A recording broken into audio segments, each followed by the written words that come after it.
ठुकुरा ठोका ख़बर शामिल कयूं पिया। हशमत अली जी रिपोर्ट मुताबिक ज़िला घोटकी तालको ओबारो जा रहवासी ज़िला काउंसिल मेंबर वस्ती जीवन शाह सैद महताब सिंध शाह बुखारी पारां दिलवारो माइनर में पानी न हुअण करे यूसीअ जे हारियुनि सां गॾिजी दिलवारो माइनर जे पाणीअ जी शदीद खोट ख़िलाफ़ एहतजाज कंदे मीडिया सां ॻाल्हाईंदे चयो त असांजे दिलवारो माइनर में 7 महीननि खां पानी न हुअण करे ॻोठवासी परेशानीअ जो शिकार आहिनि। असांजो फसल पाणीअ जी खोट करे 2 फसल न थी सघिया आहिनि। असां इरीगेशन खाते जे आला उहिदेदारनि ऐं अमलदारनि खे अपील था करियूं त दिलवारो माइनर में पानी ॾिनो वञे जीअं असां सारुनि जी पोखाई शुरू कयूं, न त ॿी सूरत में कोरट जे सगोरीअ जो सहारो वरितो वेंदो। ऐं असां वज़ीर आला सिंध सैद मुराद अली शाह खे अपील था करियूं त दिलवारो माइनर जी जांच करे करप्ट माण्हुनि ख़िलाफ़ कार्रवाई करे कानून जे कचहरे में आणे इबरतनाक सज़ा ॾेई असां मिसकीननि खे इंसाफ़ फराहम कयो वञे। मेंबर आहियां वस्ती जीवन शाह जो।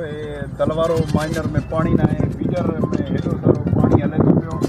दिलवारो माइनर में पाणी न आहे। दिलवारे जे माइनर जा माण्हू जेका फसल राइण जे लाइ ॾाढा परेशान आहिनि। इन जे करे असां हिते आया आहियूं सारे दोस्तनि खे वठी करे असां एहतजाज रिकॉर्ड कराइण चाहियूं था। जिते पानी कोन पहुती आहे सिर्फ़ु थोरी हथुड़ रहे तो पानी पुॼाए, अॻिते का पानी ज़ाहिर कोन्हे को।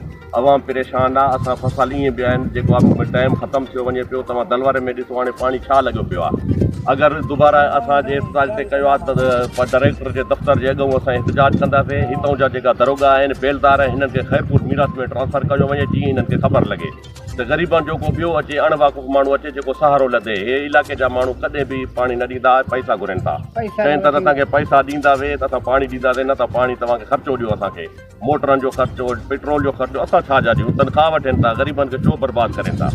महिरबानी असां अॼु दिलवारे महीनर में पानी कुछ भी ना है। असां दिलवारे महीनर जा परेशान आहिनि।